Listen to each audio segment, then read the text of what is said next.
Bismillahirrahmanirrahim. Assalamu alaikum warahmatullahi wabarakatuh.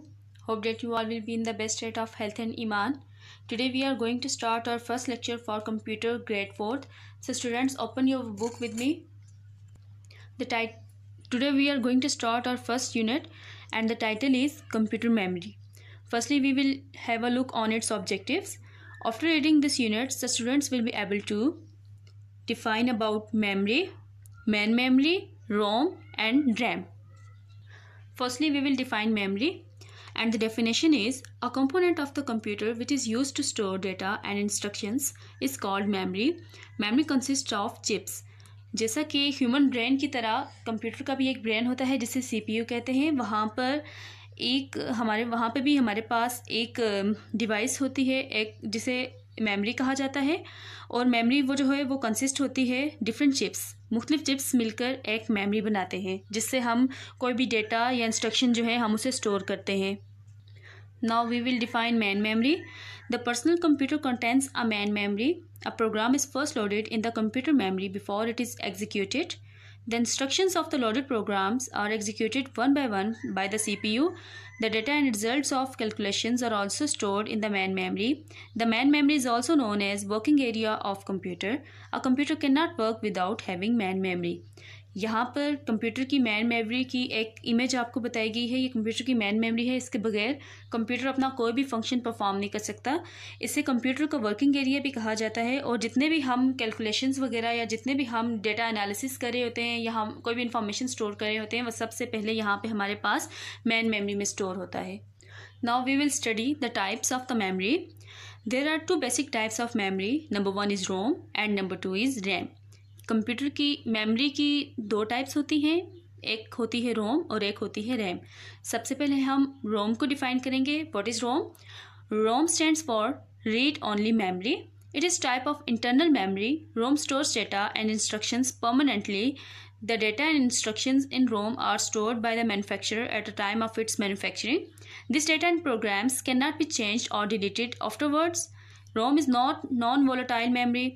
The data or instructions stored in ROM can only be read, but new data or instruction cannot be written into it. This is the reason why it is called read-only memory. अब इसे read-only memory क्यों कहा जाता है कि जब manufacturing के time पे मैन्युफैक्चरर कोई भी इसमें डेटा स्टोर कर रहा होता है या इन्फॉर्मेशन स्टोर कर रहा होता है, वो उसमें स्टोर हो जाता है, लेकिन उसके बाद उसमें हम कोई चेंजिंग नहीं कर सकते, हम कोई भी चीज़ उसमें ओवरराइट नहीं कर सकते. इसीलिए इसको रीड ओनली मेमोरी कहा जाता है, क्योंकि हम इसमें सिर्फ रीड कर सकते हैं, राइट कुछ नहीं कर सकते. Now types of ROM. ROM is divided into following types: P ROM, E P ROM, E P ROM. अब रोम की 3 टाइप्स हैं. Number 1 is P ROM. P ROM stands for programmable read only memory. This form of memory is initially blank. The user can write it only once. Once the program or data is stored in PROM, it cannot be changed. PROM initially बिल्कुल खाली होता है. अभी यहाँ पे ये वो initial stage होता है, सबसे पहला स्टेज होता है जहाँ पे हम इससे कोई ना कोई इंस्ट्रक्शन इसमें लिख रहे होते हैं या हम इसमें कोई डेटा हम इसमें स्टोर कर रहे होते हैं. लेकिन अगर एक दफ़ा हमने इसमें कुछ भी राइट कर लिया या हमने कोई भी डेटा इसमें स्टोर कर लिया, हम उसके बाद इसको चेंज नहीं कर सकते. Second one is EPROM. EPROM stands for Erasable Programmable Read-Only Memory. It is an important type of ROM. It is initially blank. Program or data can be written on it with help of special devices. This written program or data can be erased with the help of special devices and ultraviolet rays.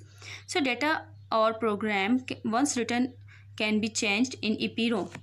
अब जैसा कि हमने पीरोम में पढ़ा था कि अगर एक दफ़ा हमने वहाँ पे कुछ भी टाइप कर दिया या वहाँ पे हमने राइट करके सेव कर लिया तो हम उससे चेंज नहीं कर सकते, जबकि ईपीरोम में हम उसे इरेज कर सकते हैं. इसीलिए इसका नाम erasable programmable read only memory है.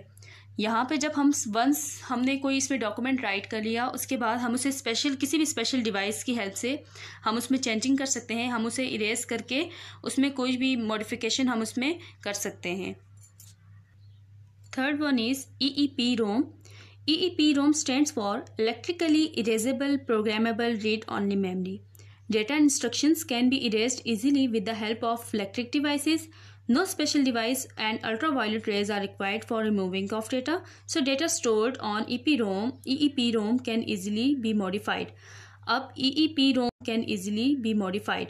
अब EEPROM जैसा कि इसके नाम से ही जाहिर है कि यहाँ पे हम कोई भी इलेक्ट्रिक डिवाइस यूज़ करते हुए हम उसमें डेटा इरेज कर सकते हैं, उसे मॉडिफाई कर सकते हैं, चेंजिंग कर सकते हैं। उसमें हमें इसके लिए किसी अल्ट्रावायलेट रेज या कोई और स्पेशल डिवाइस की ज़रूरत नहीं होती।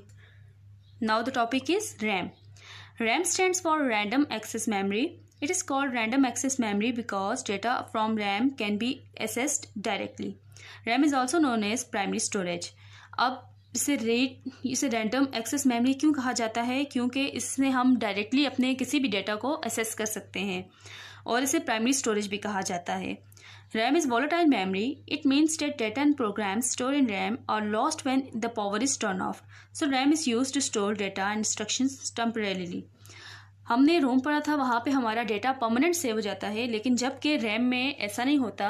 अगर आपने कोई भी यहाँ पे टास्क परफॉर्म किया या आपने कोई भी कंप्यूटर के प्रोग्राम्स यूज़ किए हैं, कोई भी आपने टैब्स उसकी ओपन की हैं, तो जैसे ही आप अपना कंप्यूटर टर्न ऑफ करेंगे या इलेक्ट्रिसिटी लॉस्ट हो जाएगी तो उसके आपका तमाम डेटा भी लॉस्ट हो जाएगा, क्योंकि यहाँ पर डेटा टेम्परेरी सेव होता है।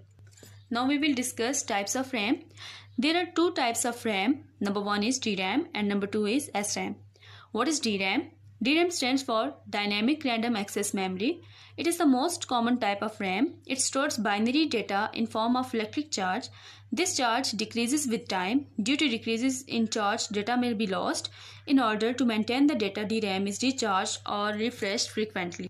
DRAM बेसिकली रैम की वो टाइप है जहाँ पे हम बाइनरी डेटा जो है उसे इलेक्ट्रिक चार्ज के तौर पे हम उसे स्टोर करते हैं, लेकिन जैसे ही टाइम बढ़ता जाता है इसका जो चार्ज है वो डिक्रीज़ होता जाता है, या फिर जैसे ही हम अपना कंप्यूटर स्विच ऑफ करते हैं तो हमारा डेटा लॉस हो जाता है। Now the topic is SRAM. SRAM stands for static random access memory. In SRAM memory cells are made up of digital gates. इसमें जो उसके मेमोरी सेल्स होते हैं वो डिजिटल गेट्स के बने हुए होते हैं. Each cell can hold its value without any need to refresh it. जैसा कि हमने DRAM में पढ़ा था कि हमें उसमें डेटा मेंटेन करने के लिए हमें उसे बार बार रिफ्रेश या रिचार्ज करना पड़ता है, जबकि SRAM में ऐसा कुछ नहीं होता. यहाँ पे हमें बार बार रिफ्रेशिंग की ज़रूरत नहीं पड़ती. It is faster than DRAM. ये DRAM से ज़्यादा फास्ट काम करता है. CPU does not have to wait to access data from SRAM. इसमें हमें CPU को भी इंतज़ार नहीं करना पड़ता इतना. CPU में भी हमें ज़्यादा टाइम नहीं लेना पड़ता कि हम अपना कोई भी डेटा जो है SRAM तक हम उसे एक्सेस हासिल कर लें. It is more expensive than DRAM. It is about 10 times faster than DRAM. ये बहुत एक्सपेंसिव है वो इसलिए क्योंकि ये DRAM से 10 times ज़्यादा पावरफुल काम करती है. It was all about today's lecture. Inshallah in next lecture we will perform its exercise. Allah Hafiz.